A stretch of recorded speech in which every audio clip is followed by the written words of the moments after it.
Bonjour tout le monde. Aujourd'hui, on va parler de cet événement qui fait basculer la campagne électorale aux États-Unis et plus que ça, qui va transformer éventuellement l'histoire américaine. C'est un événement important qui s'est déroulé, bien sûr. On parle de cette tentative d'assassinat contre l'ex-président et candidat républicain aux prochaines élections, Donald Trump. Alors, il y a plein de choses qui ont été dites. On a pris un peu de recul et moi, je me posais des questions sur comment ça se fait que ça s'est passé comme tel. Là, on a les réactions, les partis politiques qui se disent il faut se tendre la main, se réunir, mais déjà, on commence à sentir que le ton va remonter puis on va retomber à peu près dans les mêmes ornières. Mais qu'est-ce qui s'est passé cette journée-là? Au moment où ça s'est passé, il y a plein de gens qui ont élaboré des théories de complot.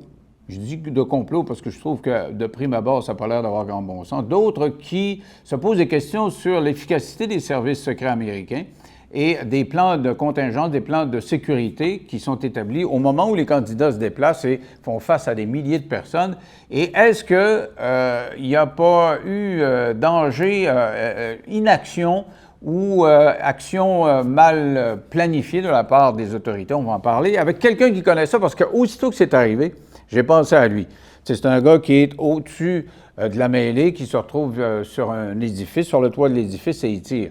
J'ai pensé à Wally, que j'ai eu à quelques reprises en entrevue, qui est tireur d'élite, qui a été en Afghanistan, qui a été en Ukraine et qui a fait la job de tireur d'élite. Il a publié ce livre-là, Mission tireur d'élite, et il m'a accordé un certain nombre d'entrevues alors qu'il était sur les lieux, notamment en Ukraine. Salut Wally. Salut, ça fait plaisir. Tireur d'élite, c'est ta job. Oui. Le jeune homme qui a tiré, manifestement, n'était pas un tireur d'élite. Et la première chose qu'on a eue comme réaction, c'est qu'est-ce qu'il faisait là? Alors, dis-moi, ta première réaction, parce que moi, ma première réaction, je connais pas ça. Je me dis, ça n'a pas d'allure, mais toi, là, quand tu vois ça à la télé... ma première réaction, c'est j'ai quelqu'un qui m'a comme laissé entendre qu'il y avait quelque chose de gros, mais qui ne l'avait pas dit clairement. J'ai été voir les nouvelles. Je suis tombé sur un paquet d'images, vidéos, etc. Puis comme tout le monde, c'est comme des événements marquants, le 11 septembre, peu importe. Il y a comme un peu une...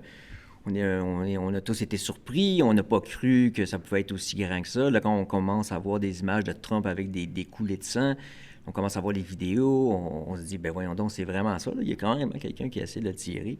Puis ce qui m'a surpris, c'est que, pas surpris, mais je me rappelle que quand j'ai commencé à avoir les premiers détails techniques, le nombre de tirs, à la limite, le type de bruit, je me suis dit, ça doit être une plateforme, on appelle ça une plateforme, AR-15, à peu près. J'avais comme une intuition que ça pouvait être ça. Puis il y a certains détails après ça que j'ai pu, comme on dit en anglais, caller la shot parce que je sentais, OK, ça risque d'être ça qui est arrivé parce que ça... J'étais habitué d'analyser les choses. Ouais. Il faut comprendre que justement, à la guerre, tu es tout le temps en mode analyse pour ta propre survie. Surtout l'écoute, énormément d'écoute. Dans une zone de guerre, par exemple, comme l'Ukraine, c'est fou comment les armes font des bruits différents les uns des autres. Tu es capable de juger ça, c'est tel type d'arme? Oui, absolument. Ah ouais? Les types d'obus qui t'ont tombé, la façon qu'ils tombent, l'angle, tu es capable de savoir un paquet de choses. Juste en entendant, moi, j'entendais à la télé toc, puis j'avais l'impression que c'était comme un petit bruit feutré. Ouais. Et ce bruit-là, t'évoquais, c'était quoi le type d'arme qu'il a pris? Je l'avais dit à un ami, j'ai dit, je pense que c'est une plateforme AR-15. AR-15, c'est comme une M16, là. Ouais. Parce que AR-15, c'est comme la dénomination civile. Puis la M16, c'est un modèle de l'armée américaine. Donc, quand on dit M, mettons les M249, c'est une mitrailleuse qui tire le même calibre d'ailleurs. C'est juste une désignation militaire, mais c'est l'équivalent. Souvent, c'est pour ça, juste des petits détails techniques, là. C'est pour ça qu'on voit souvent des chiffres, toutes sortes de données qui passent, puis les gens, ou même des journalistes, ne comprennent pas vraiment qu'est-ce qu'il y en est. Exemple, dans le militaire, on va dire une M16, une M4, c'est la version raccourcie. Une C8, c'est la version canadienne, militaire. Mais vu qu'il n'y a plus de droits, des droits d'auteur, mais des brevets, les brevets ont expiré parce que les brevets ont environ une durée, je crois, de 20 ans, les brevets industriels. Donc, n'importe qui, tu pourrais avoir des licences pour produire une arme de type AR-15, toi, si tu avais l'autorisation, parce que le design d'une plateforme AR-15 n'a plus de... Il n'y a plus personne qui possède les droits, les brevets. Donc, mais ça ressemble à quoi? C'est pour ça quand on dit plateforme AR-15, ça peut être un modèle d'une autre compagnie, ça peut être une arme chinoise, ça peut être une arme de plein de choses. On dit mais c'est de style, AR, c'est parce que c'est Armalite. Et ça veut dire quoi? Ça tire plusieurs coups. Est-ce qu'il faut que tu appuies chaque fois sur la gâchette ou c'est... Ça dépend. Bon, ça dépend de la réglementation, ça dépend qu'un paquet de choses. Une Armalite 15, une AR-15, OK? Ce qu'on dit, l'équivalent militaire, ça serait un fusil d'assaut. Par contre, un fusil d'assaut a une capacité, ce qu'on appelle automatique. Donc, tu as la sécurité, tu as un sélecteur de tir, après ça, tu vas avoir coup par coup. Donc, on tire à chaque fois semi-automatique, puis après ça, automatique, qui va tirer comme une petite mitrailleuse, dans le fond. Là. La version américaine du US Army, ça tire des bursts de 3. Donc, il y a plein de variantes. Là. Fait quand on dit une plateforme de type AR-15, ça vise large. Là. Ça peut être beaucoup de choses. Ça peut être même un calibre différent. Souvent, on va dire une plateforme AR-15 parce que le design, le look, etc., il y a tellement de variantes, mais c'est pas nécessairement une AR-15 d'un point de vue purement technique. Parce qu'une AR, ça veut dire Armalite. OK, je comprends. C'est un style. C'est un style. Mais là, on va essayer de décortiquer l'événement comme tel, là, avec tes yeux à toi. Là. Ce qu'on voit, nous autres, c'est qu'on voit Trump qui fait un geste comme ça et on a l'impression comme une réaction comme quand on se fait piquer, tu sais, une piqûre de thon ou je sais pas quoi, et il fait ça et il s'affaisse. Au début, tu dis, je ne savais pas ce que c'était. Moi, les premières nouvelles qui ont popé sur mon téléphone, ça disait, il a été sorti. Moi, j'avais l'impression que c'était juste, il y a une petite explosion, c'est une fausse alerte. Mais quand on voit les images à la télé, on voit qu'il s'affaisse. Alors, puis on voit tout de suite les équipes de sécurité qui plongent par-dessus lui pour le protéger. Qu'est-ce que ça évoque pour toi, là? Quand j'ai vu les images, par exemple, ben c'est ça, j'ai comme tout le monde, j'y croyais pas tant, jusqu'à temps que je vois comment ça va des images, etc. Moi, je trouve que les réactions dans la foule de Trump ont été extrêmement typiques. C'est très typique. Il y a beaucoup de gens, exemple, qui vont dire c'est un complot parce que les gens, c'est comme s'ils savaient. Il y en a qui se sont pas ils n'ont pas bougé du tout. En fait, les gens étaient pétrifiés, là. Exactement. Il y a énormément de types de réactions sous stress, comme ça, aussi dans l'incompréhension. Les gens, souvent, ils ne savent pas. Donc, c'est très, très, très typique de voir, exemple, quelqu'un qui va comme pas bouger parce qu'il ne comprend pas. Tu vas avoir des personnes qui vont tout de suite instantanément se baisser. Souvent, d'ailleurs, quand une balle passe très proche, parce que j'ai tiré souvent proche des gens pour ce qu'on faisait des coups de saumon, ce qu'on appelait. Donc, t'avertis. J'en ai fait tellement. Ça, la personne, est-ce qu'elle sent passer la balle? Oui, ça, on faisait des blagues, on disait que c'était comme un langage universel. Tu tires à côté, là, 99. Tu sens passer ça à côté, oui. Toi. En fait, le bruit que ça fait, c'est comme un gros claquement. Là. Quand tu as une balle qui passe, par exemple, ici, là, tu vas entendre une espèce comme un bruit de pétard, là, selon le calibre. Donc, si le calibre est plus grand, ça va être très fort, au point de pouvoir même te rendre pas sourd, là, mais de pouvoir causer un trauma. Là. Ça va être fort. Là. Si une balle de gros calibre passe ici, là, ça va être vraiment fort. La raison, c'est parce que la balle va plus vite que la vitesse du son. Donc, il y a une espèce de bang supersonique en miniature, un peu comme un avion qui traverse le mur du son, va faire un bang supersonique. Mais là, c'est un petit projectile qui va quand même faire un bang supersonique. Ah ouais? C'est une raison pourquoi les assassins qui mettent des silencieux vont utiliser un type de munition subsonique, que lui, il va avoir beaucoup plus de poids, mais qui va aller beaucoup plus lentement. Il va aller moins vite. Puis ça va pas faire ce bang-là. OK. Puis c'est pour ça qu'on va entendre souvent, mettons, une arme d'assassin, tu vas entendre juste le mécanisme. C'est très impressionnant d'entendre un silencieux qu'une arme subsonique. Tu vas peser, tu vas juste entendre le mécanisme. Ça va faire clic, clic, clic, clic, clic, clic, mais la balle part, là. Mais lui, il n'y avait pas de silencieux. On l'a entendu, nous autres. Alors, si je me fie à ce que tu me racontes là, Trump, il l'a dans l'oreille, là. Je veux dire, il y a de quoi faire exploser un tympan, là, non? Pas exploser le tympan, parce que ça peut peut-être passer en haut. C'est pour ça que là, il y a des... D'ailleurs, ça allait alimenter des théories du complot. C'est pour ça qu'il y en a qui disent peut-être ça a touché le téléprompteur, là, l'espèce d'écran qui donne un texte. Puis là, il y a eu un débris ou un ricochet ou quelque chose qui est passé, qui l'a blessé. Ça peut être quelque chose comme ça. C'est peut-être ça, parce qu'il ne semble pas avoir réagi d'une façon... Tu sais, quand il y a une balle qui passe si proche que ça, là, vraiment, les personnes vont d'habitude avoir une réaction instinctive extrêmement forte. Contrairement à des personnes qui vont, par exemple, être dans l'audience en arrière à, par exemple, une vingtaine de mètres, dizaine de mètres, qui vont pas avoir... ils vont entendre une espèce de claque, il va y avoir une confusion, mais il n'y aura pas un son aussi fort. Donc, ils vont peut-être pas autant instinctivement se coucher au sol. Je peux en parler de façon assez autoritaire parce que j'ai tellement tiré souvent à côté de gens que j'ai vu des réactions de toutes sortes, avec plein de calibres. Donc, je suis très habitué de voir des réactions humaines de personnes qui se font tirer dessus. de mon côté ou du côté de l'ennemi, dans le fond. Donc, as-tu été surpris par cette réaction de Trump qui d'abord, se touche-oreille, ça fesse, mais il reprend connaissance, puis il sort le point, puis il veut montrer qu'il est en vie, puis qu'il veut fighter? Très typique, c'est l'adrénaline, il combat, il y a une pression, tout le monde le regarde, il a réagi très vivement. Il y a des gens qui vont réagir comme ça. J'ai tendance à réagir quand même assez comme ça. T'sais, par exemple, en Ukraine, j'avais des gars qui venaient de se faire tuer juste à côté de moi. Il y en avait un qui était quasiment à cette distance-là, peut-être un petit peu plus loin. Mettons l'étagère en arrière. Il était devant moi, il venait de mourir. Il y en avait un autre qui venait de se faire tuer. Mon premier réflexe, ça a été il faut combattre. Là, il faut, comme, Donc, il y a on appelle ça, en fait, en psychologie. Les policiers, d'ailleurs, ont des cours là-dessus. On appelle ça le fight or flight. Donc, en français, je ne sais pas l'équivalent, ça se dit bien en anglais. C'est soit tu tiens ou soit tu fuis. Puis c'est une réaction très, très, très rapide. Souvent, les gens vont avoir un instinct de je combats, je tiens ou je cours. C'est rare que quelqu'un va faire ni un ni l'autre. Souvent, il va avoir vraiment une réaction très instinctive, très rapide, très primaire. Ça vient nous chercher. C'est pour ça que les cours d'autodéfense, exemple, ont souvent c'est souvent les vrais cours d'autodéfense, pas de l'art martial. Il y a des applications à l'art martial, c'est excellent. Mais souvent, les arts martiales vont être techniquement trop compliqués à exécuter en situation de haut stress. Par exemple, des prises compliquées. Les gens ne seront pas capables de faire ça, à moins que tu aies un entraînement répété, poussé, ce qui est excellent. Mais souvent, les cours d'autodéfense sont extrêmement, comme on dit en anglais, straight to the point. Là. C'est des mouvements très simples, parce que sous stress, sous l'adrénaline, les gens vont avoir des... Tu t'en rappelleras pas, tu ne seras pas capable, ça va être compliqué, c'est complètement différent. Puis souvent, c'est ça. Fait que les réactions sont très primaires.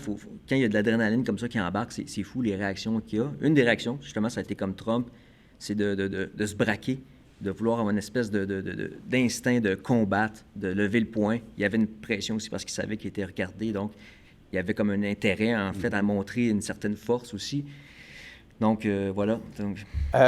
Justement, du point de vue des services de sécurité, là, il y a je dirais, deux types de théories de complot là, ça circule encore. Je suis surpris, je pensais que ça allait être dans les premières heures, mais non, ça continue.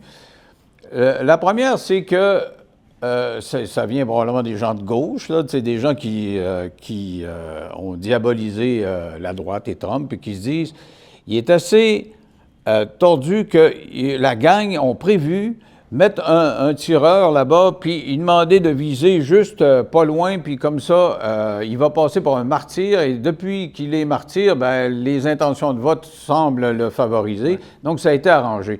Qu'est-ce que tu réponds à ça? On a vraiment la conspiration facile pendant le temps qui court. J'ai eu des études psychologiques sur le pourquoi il y a autant de théories du complot. Une des raisons, évidemment, c'est un manque de confiance dans les institutions. Donc, les gens cherchent un appui autre que les institutions, qui, avant, religion, médias, peu importe, disaient qu'il y avait une plus grande crédibilité, puis ils disaient aux gens, voici la vérité, pour le bien. Il y avait du bon et du moins bon à ça. Donc, les gens vont souvent chercher à rationaliser les choses. Que quelque chose soit, on dit souvent la vérité est soit ennuyante, soit terrible. Souvent, elle est ennuyante et très nuancée. La nuance est ennuyante.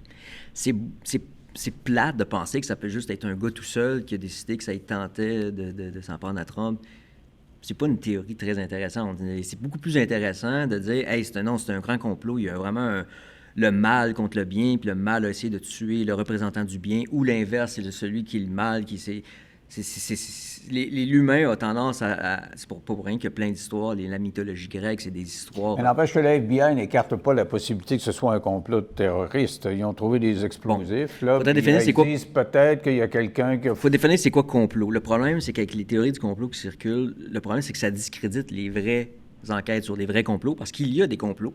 Ça a été prouvé. Il y a des présidents américains qui ont été assassinés dans le passé, ou des tentatives d'assassinat.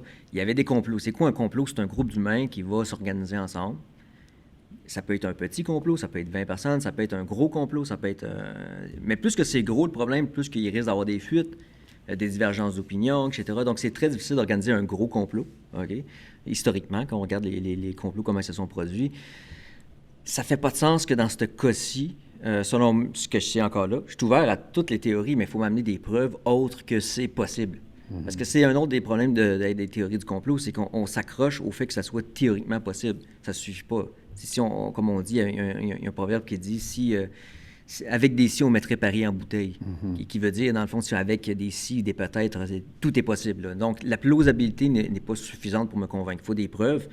Et l'intérêt non plus n'est pas une preuve. Il y a tellement de choses qui se passent avec des intérêts en jeu que si c'était juste une question de « Ah, cette personne a bénéficié de ça, donc il y a complot », non.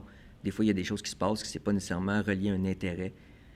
Bref, il y a beaucoup de nuances. Mais dans ce cas-ci, je pense pas que c'est un complot dans le sens que c'est une grosse organisation derrière. Il faudrait avoir un Trump qui a une confiance absolue dans les gens qui tirent. Moi, ben là, il y a deux moi je ne ferais pas confiance. Vous me dites, t'es bien bon tireur. En fait, c'est un peu drôle. Okay, c'est comme, comment il s'appelait, Guillaume Tell, mais moi, à Pomme, là, non, je dirais... Ce qui est drôle, c'est que j'ai déjà fait des entraînements où on se tirait à côté un de l'autre, mais par mesure de sécurité, on ne se tirait pas ici, là.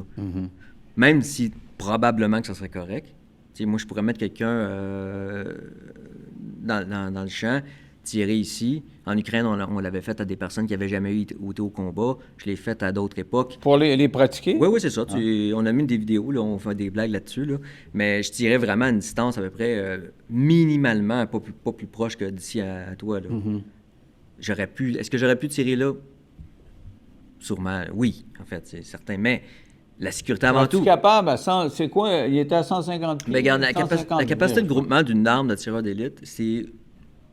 Il y en a qui c'est un petit peu plus, il y en a qui c'est un peu moins selon les types d'armes. C'est ce qu'on appelle une minute d'angle. Une minute d'angle, c'est une unité angulaire. Une minute d'angle, c'est environ 1 pouce à 100 verges. Donc, environ 1 pouce, vous mettez une cible à environ 100 mètres ou 90 mètres, 100 verges. Vous tirez, vous prenez le meilleur tireur, vous le mettez même sur une espèce d'appui qui ne va pas bouger. Vous mettez la même munition, vous tirez, vous ajustez. Même si vous avez une machine là, qui tient l'arme, la balle ne va pas être plus précise souvent qu'un... Ça va être dans 1 pouce. Souvent, on pourrait faire une balle plus précise. Le problème, c'est que ça coûterait aussi des fois énormément cher. Ah ouais. Donc, c'est aussi une question de pourquoi on le fait. C'est une précision absolue. Est-ce que c'est nécessaire? Des fois, non. T'sais. Mais viser une oreille à 150 verges, oui, ça se fait, mais encore là, il y a beaucoup de nuances à apporter. Il y a des armes qui sont tellement précises qu'on peut, comme on a dit, jouer aux cartes. Là. On va comme vraiment viser, comme on va quasiment faire des dessins à des distances souvent plus courtes. Mais c'est tout ça pour dire qu'une arme de tireur d'élite standard, rule of thumb, comme on dit en anglais, c'est environ 1 pouce à 100 mètres de précision. C'est constamment. Donc, un tireur, une des évaluations qu'on avait d'ailleurs comme tireur d'élite, c'est d'être en position couchée, à peu près comme le tireur qu'on avait là, et d'être capable de, coup après coup, d'amener 5 balles. Donc, on tire 5 balles, il faut que ça soit en dedans d'1 pouce. On tire 5 balles, il faut que ça soit en dedans d'1 pouce. Couché. Donc, ce qu'on appelle une position couchée supportée. Donc, tu es supporté d'un trépied.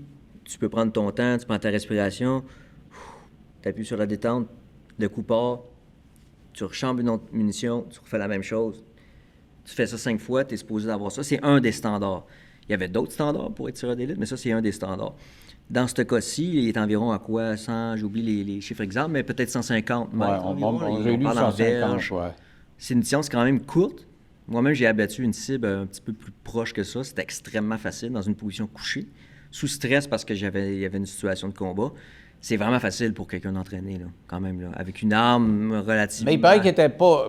ce qu'on a lu de lui, là, c'est qu'au secondaire, là, aux États-Unis, tout le monde tire à un moment donné, puis il n'était pas bien bon, mais que depuis 1 an, il s'est inscrit dans un club de tir et, il aura amélioré ses performances. Mais donc, de sa distance avec l'arme qu'il avait, ça ne prend pas il ne faut pas être particulièrement bon. Non, mais il faut comprendre, est-ce qu'il y avait les connaissances pour ce qu'on appelle le zérotage, l'ajustement? L'ajustement à 100 mètres va être différent de 150 mètres. Il y a une petite différence, mais pas une grosse. Plus qu'on est loin, plus que les variantes sont différentes, plus qu'il faut du talent. Ultimement, il faut de la chance, parce qu'à un moment donné, il va y avoir du vent, il va y avoir plein de choses. Une balle comme qui tirait ne va pas être efficace en haut d'environ 400-500 mètres. En haut de ça, tu as beau être bon, ça commence à être extrêmement difficile. Moi-même, j'ai vu des impacts de ce type de munitions-là dans des gens, là, comme observateur. Et l'effet ne va pas être grand, là, je veux dire, c'est quand même une petite balle. Parce que l'histoire, là, ce qu'on comprend, c'est qu'il y a des gens dans la foule, Trump est là, il y a donc cet édifice avec un toit, il y a le gars monte, habillé en kaki, comme un militaire, et tu as dans la foule des personnes qui voient cette personne-là sur le toit qui disent aux policiers à côté, « Hey, il y a quelqu'un sur le toit! » Et le policier s'approche. On semble voir une arme. Là, il s'approche et il s'approche. Le gars, quand il voit qu'il est découvert par le policier, se tourne et le met en joue. Alors, le policier, au lieu de faire quoi que ce soit, il rebrousse chemin. Il sauve parce qu'il dit... Et là, il appelle son monde en disant... Mais au lieu de continuer ou de faire quoi que ce soit, il s'en va. Et c'est là, semble-t-il, qu'il a eu le temps de se retourner et là, d'appuyer sur la gâchette pour tenter de viser Trump. Oui. Si le policier n'intervient pas, parce que depuis tantôt, là, tu me donnes des détails techniques, mais dans le fond, est-ce que c'est pas la personne qui tient l'arme que si elle est pressée? Oui. Toi, c'était ta job. Là, tu pouvais arriver, puis tu étais habitué à ça, mais lui, il n'est pas habitué. Il a la police, il sait que la police sait qu'il est là, il faut qu'il tire, puis il tire à peu près n'importe comment, non? On a parlé de détails techniques, purement techniques. La psychologie joue un rôle énorme, OK? C'est fou, là, à ne pas sous-estimer. Les gens sont extrêmement imprécis sous stress, sans surprise. Mais à la gare, j'ai vu des situations où les gens tiraient à peu près n'importe où. Et les tireurs d'élite ont souvent une moins grande pression aussi, parce qu'ils sont eux-mêmes nerveux. Même, ils sont plus précis, évidemment, mais ils sont quand même moins précis souvent qu'à l'entraînement, surtout ceux qui ont moins d'expérience, puis que c'est la première fois. Je me rappelle la première fois qu'on a tiré, dans les premières fois où mes partenaires tiraient des cibles, après, là, nos doigts shakaient comme ça. Même moi, j'étais souvent plus l'observateur, mais le fait de voir était énervant. Là. Ouais. Mais on était conditionnés. C'est pour ça que le conditionnement, qui est une forme d'entraînement, permet d'être plus efficace au moment de stress, même si le stress est nouveau. Mais lui, il y a 20 ans, il a à peu près jamais tiré. Il n'y a pas d'entraînement. D'ailleurs, donc, ça a joué, là. C'est le fait que oui, absolument. Le policier, il sauve, mais il sait que là, ils savent là, qu'il est là, lui. Là. C'est ça. Donc, il y avait ce stress-là. Donc, possiblement, l'arme était une mauvaise arme. La munition n'était pas la meilleure qui soit. Le vent ne semblait pas être un problème, puis c'était quand même relativement proche, donc je vais l'écarter. Est-ce qu'il y avait un trépied? Il y a plein de choses. L'équipement était mal choisi. Manque d'entraînement déficient ou inadéquat, le stress en plus de ça. Donc, on rajoute ces couches d'imprécision. Plus tu m'arrives avec ces facteurs-là... Et le mouvement de la cible. Donc, on rajoute une imprécision à chaque fois. Oui, parce qu'il paraît que Trump, en bougeant, c'est un de ses gestes qui aurait fait en sorte que, finalement, il a déplacé sa tête assez rapidement. De sorte exactement. Que le projectile est passé à côté. Mais dans cette perspective-là, là, le jeune soulève un tas de facteurs. Il faut le voir plus comme un loup solitaire que comme quelque chose d'organisé. C'est pour ça que la théorie du complot... Avec tous les facteurs que tu viens de me souligner, là, qui expliquent que, dans le fond, il n'était pas top-notch, c'était pas une organisation très... Exactement. C'est pour ça que la théorie du complot anti-Trump ne tient pas la route, selon moi, parce que pourquoi ficeler un complot aussi bien pour avoir, au final, un amateur qui va faire un geste aussi, je veux dire... courageux, dans un sens. Mm-hmm. Il y avait un courage physique, celui qui l'a fait, indéniablement. Par contre, il savait qu'il se ferait tuer. Là. Oui, mais peut-être qu'il ne l'a pas tant réalisé, au final, parce qu'il y a comme eu des rapports comme quoi qu'il se sentait traqué, puis il y avait des réactions un peu... peut-être qu'il y a justement eu une espèce d'effet de vertige, parce qu'il faut s'imaginer le stress incroyable. Tu es à un rallye avec un ex-président Trump. Je veux dire, le monde entier regarde ce qui va se passer. Puis là, tu commences à te faire traquer, le stress est incroyable. Là. Donc, ton imprécision va être énorme. Là. C'est un peu comme je te disais, tu vas conduire ta voiture exactement après un accident. Tu vas pas conduire pareil, tu vas comme être dans ta bulle, tu vas pas... Tu sais, tu prends un crash, puis là, je te dis, embarque tout de suite, conduis-moi ça. Puis là, tu vas comme conduire tout croche sûrement, tu vas comme « Ah! » Puis l'adrénaline, la confusion, etc. Bien, lui, il était dans une situation... Je me souviens, moi, quand mon père est décédé, j'ai appris qu'il était décédé, il fallait que j'aille au Lac-Saint-Jean, puis j'étais à Montréal, j'ai pas été capable de conduire. Ça, c'est avec un recul. Ça faisait 2 minutes que je conduisais, j'ai dit à ma blonde, tu conduis, parce que... Bien, imagine, moi, je prends quelqu'un qui vient d'avoir un accident, sac gonflable d'en face, je le prends par le collet, je l'embarque dans un char, tu as 2 secondes pour partir le char, et je veux dire, la personne ne va pas être dans un état normal. Ouais. Puis les gestes qu'on n'explique pas, on dit pourquoi voyons, il part, puis ça part tout croche, parce que c'est le stress et la personne n'est pas habituée, etc. La façon, justement, de régler ça, c'est par un entraînement, le conditionnement. Exemple, si on prend l'exemple de la voiture, il y a des cours de contre-terrorisme en voiture que les gens vont faire volontairement toutes sortes d'actions Puis ils vont tellement être conditionnés que quand il va arriver un vrai incident, mettons les gardes de sécurité sous escorte, vont être capables d'intervenir parce qu'ils sont conditionnés. Même si le stress est élevé, le conditionnement embarque. Okay. Mais alors, manifestement, il n'y avait pas eu le temps d'y avoir donc ça fait pas de sens, de formation. Mais moi, je pense que les tireurs d'élite ont fait un bon travail. Bien, c'est ça, j'allais t'amener là-dessus. C'est qu'ils ont été critiqués aussi. Les tireurs d'élite ont dit... Comment ça se fait qu'ils ne l'avaient pas vu? Comment ça se fait que les services secrets se parlaient pas plus que ça? Puis et ils l'ont tué après qu'il ait tiré, là. Alors, comment tu vois ça? Bon. Encore là, il faut toujours donner des opinions avec humilité. Surtout quand ça vient d'arriver. Il faut faire très attention. Puis toujours rappeler, on a des informations partielles. Ils sont de moins en moins partielles. On a des informations de plus en plus de qualité. On a les opinions des autres. Mais il faut toujours se garder une petite gêne. Surtout quand on n'était pas... dans les bottes des gens qui étaient sur place, il y a tellement de nuances, de possibilités. Est-ce qu'il y a eu des erreurs? Oui, on en parlera. Au niveau des tireurs d'élite en soi, moi, je ne vois pas vraiment d'erreurs à date. Voici le pourquoi. Selon ce que j'en sais, les premières images qu'on voyait des tireurs d'élite, c'était les images prises par un téléphone. On voyait Trump, puis on voyait les tireurs d'élite en arrière. Puis là, c'est au moment où il y avait comme une espèce de rumeur d'effet de panique qui commençait, de ce qu'on en sait, parmi la foule, certains apercevaient, ils sentaient qu'il y avait quelque chose qui se passait, il y avait eu des témoins qui avaient repéré un individu. Donc, il y avait une espèce de rumeur, un début de panique dans la foule. Quelqu'un qui filme, on entend des coups, on voit le tireur d'élite qui se baisse un peu, il y a des tirs, puis là, c'est là que le tireur, l'assassin, dans le fond, a été abattu. Quand j'ai vu ces images-là, je me suis dit, écoute, les tireurs d'élite n'avaient pas de l'air surpris. Tu sais, c'est pas comme, il y a des tirs, puis là, hop, ils se retournent, puis là, ils cherchent une cible. Oh, OK, il y a quelqu'un là, on l'abat la cible. C'était pas comme ça. C'était vraiment, on voit vraiment les deux tireurs d'élite, là. Ils sont vraiment prêts, ils attendent. Il y a un tir. Mon interprétation, c'est qu'ils ne savaient pas si c'était pour eux. Qu'est-ce qu'il faut comprendre, c'est si on voit un tireur, là, une cible qui tire environ dans notre angle, parce qu'il n'y avait pas une grosse angle entre les deux, entre Trump et les tireurs d'élite. Okay. Donc, d'un point de vue optique, là, si on voit quelqu'un qui tire de cette façon-là vers nous, on va quasiment l'impression qu'il nous tire dessus. La différence du canon, ça va vraiment comme un petit angle comme ça. Ça prend l'expérience pour le voir. D'ailleurs, c'est une des façons que je pouvais survivre quand des tanks tiraient vers mon Ukraine, c'est que j'étais capable de voir juste la façon que les obus se dirigeaient. C'était assez pour me donner l'information que, OK, je n'étais pas exactement la cible, malgré que c'était extrêmement terrifiant parce que ça arrivait proche, mais je savais que c'était pas exactement moi la cible. Ou en Afghanistan, quand on se faisait viser par des tanks, des fois, je voyais carrément le canon nous viser, là, littéralement. Là, je savais que c'était exactement à nous. Il n'y avait pas de petit angle comme ça. Mais c'est très subtil, hein? Donc, peut-être qu'ils ont bougé, la personne bougeait, c'est l'appui très rapidement. Ils ont vu ça, ils ont vu les flashs, ils ont entendu les coups de feu, ils ont eu un réflexe humain de se baisser, mais tout de suite, là, après ça, ils ont embarqué. Mon interprétation... Je pense qu'ils ont pensé qu'ils pouvaient être la cible. Oui, peut-être qu'ils ont une espèce de petit réflexe humain très rapide. Un délai d'une ou deux secondes. Bien, on a vu une réaction. Okay. D'après moi, c'est qu'ils ont senti, est-ce que c'est nous autres qui visent? Parce que c'était des cibles quand même en vue, les tireurs d'élite. Donc, est-ce que ça se pouvait? Oui.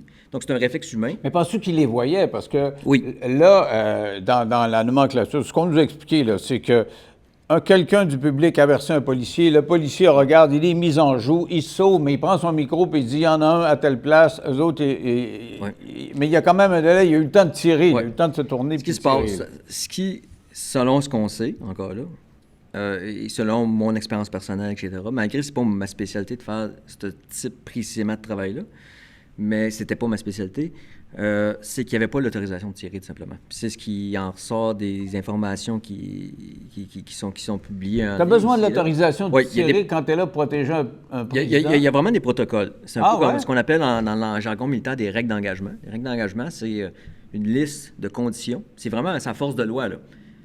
Tu peux pas juste tirer n'importe quoi, là. Tu sais, je vais te donner un exemple. Si tu envoies des militaires faire du contrôle de foule, tu vas avoir, par exemple, des tireurs d'élite souvent. On était les seuls, quand on faisait du contrôle de foule, les tireurs d'élite étaient les seuls à avoir des munitions létales, donc des vraies balles, au cas où il y a une menace tellement haute qu'il faut que quelqu'un intervienne, les tireurs d'élite. Mais si tu donnes l'autorisation à une équipe de tireurs d'élite, tu leur dis, écoutez, tout ce qui est suspect, vous pouvez abattre. Je veux dire, mais c'est pas ça dans un ralliement politique? Oui, mais là, le problème, c'est que... Tu vois quelqu'un avec une mitraillette, on le tire tout de suite. Mais la première chose qu'il faut régler, c'est, écoutez, si on donne l'autorisation à n'importe qui, dans n'importe quel rallye politique, de tirer tout ce qui est suspect, je vous dis, là, il va y avoir des innocents qui vont être tués. Ah ouais. Puis si en plus on leur donne l'ordre de le faire, pas juste c'est ton jugement, parce qu'il faut clarifier, est-ce que c'est selon ton jugement ou tu as l'obligation de le faire? Si tu dis à des policiers, écoute, tu as l'obligation d'abattre toute cible suspecte, sinon tu es en tort, la personne va abattre n'importe quoi qui est suspect. Il faut faire très attention là, à ce qu'on donne comme autorisation. C'est pas à prendre dans la légère. Là. On s'imagine qu'est-ce qui serait arrivé s'il avait abattu, exemple, quelqu'un qui a une manette de drone, parce qu'il pourrait avoir un attentat au drone, par exemple. Mm-hmm. Puis là, la personne se fait abattre parce qu'il y a un drone, mais dans le fond, on voulait juste faire une vidéo, ou c'était quelqu'un des médias qui n'avait pas dit qu'il allait faire ça. Il y a plein de situations, hein? Ouais. C'est complexe. Donc, est-ce qu'on veut donner des autorisations extrêmement permissives, qu'on fait, c'est free for all? Des fois, oui. Exemple, dans l'armée, il y a des règles d'engagement qui font, exemple, tu as une position défensive, et, mettons, on garde un dépôt de munitions, il n'y a personne qu'il faut qu'il passe. Tout ce que tu vois, là, passer un périmètre, il n'y a même pas d'identification de la cible, il n'y a rien, tout doit tomber. Tu tires. Alors que dans un rassemblement politique, tu dis qu'il y a trop de gestes manuels. On n'est pas dans le même contexte. Ce serait trop dangereux de donner cette permission. Il y a des avantages à deux. L'avantage de donner des droits extrêmement permissifs, c'est que là, la sécurité va être extrêmement élevée. Par contre, tu vas faire des carnages tout le temps. À chaque fois que tu vas en rallye puis qu'il arrive quelqu'un qui fait n'importe quoi de suspect, il va se faire abattre. Je ne suis pas sûr que ça soit la solution qu'on veut, right? L'autre, c'est le problème, c'est que tu mets beaucoup de vérifications, un protocole plus pesant. Là, tu vas avoir une latence protocolaire qu'on appelle, une latence dans les procédures, ce qui avait le cas ici. Selon moi, on va le voir dans l'enquête, c'est qu'il y avait vraiment un protocole qui disait les snipers, vous devez rapporter l'information, mais vous n'avez pas l'autorisation de tirer. Puis la personne responsable, il y a un responsable, lui a l'autorité de le dire. Et peut-être même lui, cette responsable-là, s'est fait dire tu dois formellement identifier la cible visuellement toi-même. Mm-hmm. Peut-être qu'il s'est fait donner l'ordre. C'est pour ça qu'il faut faire attention de mettre des accusations sur toutes sortes de monde. Peut-être que les snipers ont reçu l'ordre de ne pas tirer. Il n'y avait pas le droit.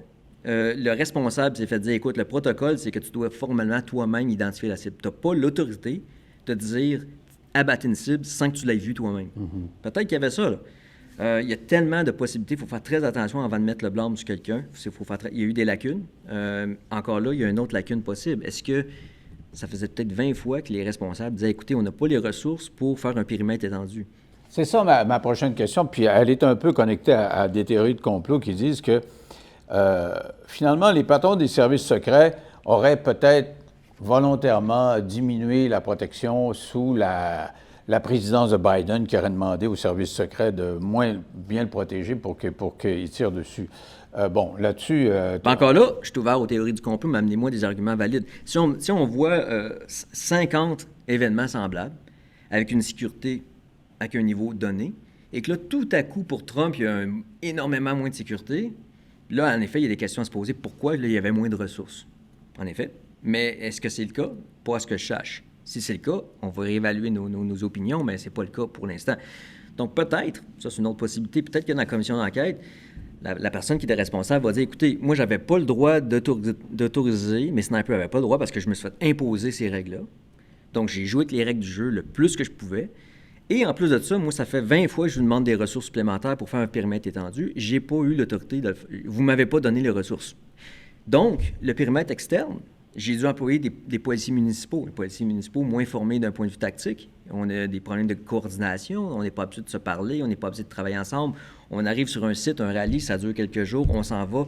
On n'a pas le temps de faire un entraînement de 6 mois avec ces personnes-là. Donc, c'est difficile. C'est pas la même qualité de protection que, des gardes du corps. C'est les policiers municipaux. C'est pas leur job principal. C'est des gens qui vont faire une autre sorte de travail. C'est pas leur rôle principal. Mais sans que ce soit le complot, n'empêche que depuis des années, des livres ont été écrits, des reportages qu'on a vus ad nauseam sur des réseaux américains sur la déliquescence des services secrets, dans le sens où on a coupé, ça coûte cher, puis on coupe les effectifs, puis on planifie moins bien, puis ça devient ils sont un peu moins top-notch qu'ils étaient autrefois. Ouais. Achète ça. Bien, moi, j'ai tout de suite embarqué dans l'erreur humaine plus que le complot pour une raison précise. Autre que les détails qu'on mentionne là, depuis les débuts de la discussion. On se rappelle-tu, je crois que c'est Bush ou Clinton, j'ai oublié le président. Je crois que c'est Bush. te rappelles-tu, il y avait un gars, Air Force One, l'avion du président, qui avait un gars qui avait passé les clôtures. Ça a fait un gros scandale à l'époque. Vous irez voir en ligne, mais il avait sauté par-dessus la clôture d'Air Force One, qui était dans une espèce d'enceinte supposément sécurisée. Il avait sauté, il avait fait un graffiti sur Air Force One, je pense. C'est fou, là. Donc, ça avait fait un scandale, parce que comment un gars peut s'approcher de l'avion qui est supposément la plus safe au monde? Parce que c'est ça, l'avion du président américain, tu veux pas personne qui s'approche de ça, right? Mais il avait fait un graffiti, il l'avait même filmé, je pense. Donc, ça avait fait un scandale. Je crois que c'était sous Bush avant le 11 septembre, je crois. Ou peut-être Clinton, je me rappelle plus. Mais bref, c'est incroyable. Donc, ça arrive des erreurs humaines, l'incompétence organisationnelle, ça arrive. Des organisations qui se font envoyer plein d'avertissements par des opérateurs de terrain ou des analystes ou peu importe, et que finalement, les preneurs de décision, pour X raisons, souvent de l'incompétence, un paquet de raisons, ont décidé de ne pas prendre des mesures ou de sous-estimer la menace. La navette spatiale, justement, qui a eu le Challenger qui explosait en vol, la deuxième qui explosait dans l'entrée en atmosphère, Columbia. Je ne sais pas si tu te rappelles, mais moi, j'ai regardé toute l'enquête de ça, et l'enquête, c'était qu'il y a eu beaucoup de flags qui ont été levés. Il y a des ingénieurs qui ont averti les responsables. Écoutez, il y a un risque que la navette se désintègre, qu'il y a eu des dommages vraiment assez importants, que ça peut menacer la sécurité des astronautes. Ils ont décidé de laisser ça aller. La navette s'est désintégrée. Donc, est-ce que c'est un complot? Mais non, c'est pas un complot, c'est juste une incompétence humaine. C'est très courant dans les organisations de l'incompétence humaine. Il y a des livres qui ont été écrits là-dessus sur cet effet de complaisance collective que rien va se passer. Il y a eu des guerres qui ont été perdues parce que tout le monde a assumé. D'ailleurs, c'est pour ça que la Russie a des problèmes en Ukraine. Ils ont assumé. Ça va être facile, le pays va s'effondrer, il n'y aura pas une défense organisée. La complaisance d'un groupe d'humains n'est pas à sous-estimer. L'incompétence aussi de certains décideurs n'est pas à sous-estimer non plus. Donc, c'est pour ça que les théories du complot ne tiennent pas la route. Pour de vrai, là, ça ne marche pas. Est-ce que tu soulignais le fait que ce soit la police municipale qui était responsable de la sécurité dans cette portion-là? Oui. Dans la portion immédiate autour de Trump, c'est les services secrets, les grosses Cadillacs noirs, puis, tu sais, bon, ils ont une formation, ils ont même l'esprit de sacrifice, parce que tu as vu, les gars ont sauté sur Trump, puis c'est moi qui vais prendre la balle, tu sais. L'esprit de sacrifice, oui et non, c'est une drill, ça. C'est une procédure. Là, c'est ça. Mais en tout cas, c'est leur job. Alors que le policier, lui, il s'est fait mettre en joue, puis il est parti, puis il a encore là. Oui. Bon, je ne sais pas si les services secrets auraient fait quelque chose de différent, mais manifestement, pendant la conférence de presse, je regardais les porte-paroles des services secrets, puis la police municipale, tu sais, t'as le gros shérif qui arrive là, on va checker ça, là. C'était pas dans la même ligue. Alors, donc, c'est sûr que si à tous ces rallyes-là, il y a une portion déléguée aux autorités municipales, ça peut être dangereux. Mais oui, non? Mais encore là, peut-être qu'il n'y avait pas les ressources pour faire... Il y a plusieurs paliers de décision, on va dire ça comme ça. Le choix du site. Donc, il faut un site.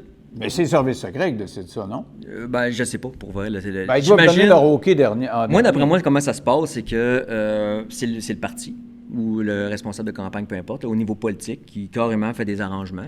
Si vous êtes membre de 9 millions, l'entrevue se poursuit à l'instant. Si vous ne l'êtes pas, vous pouvez le devenir en allant sur 9millions.ca. Sinon, on se retrouve demain.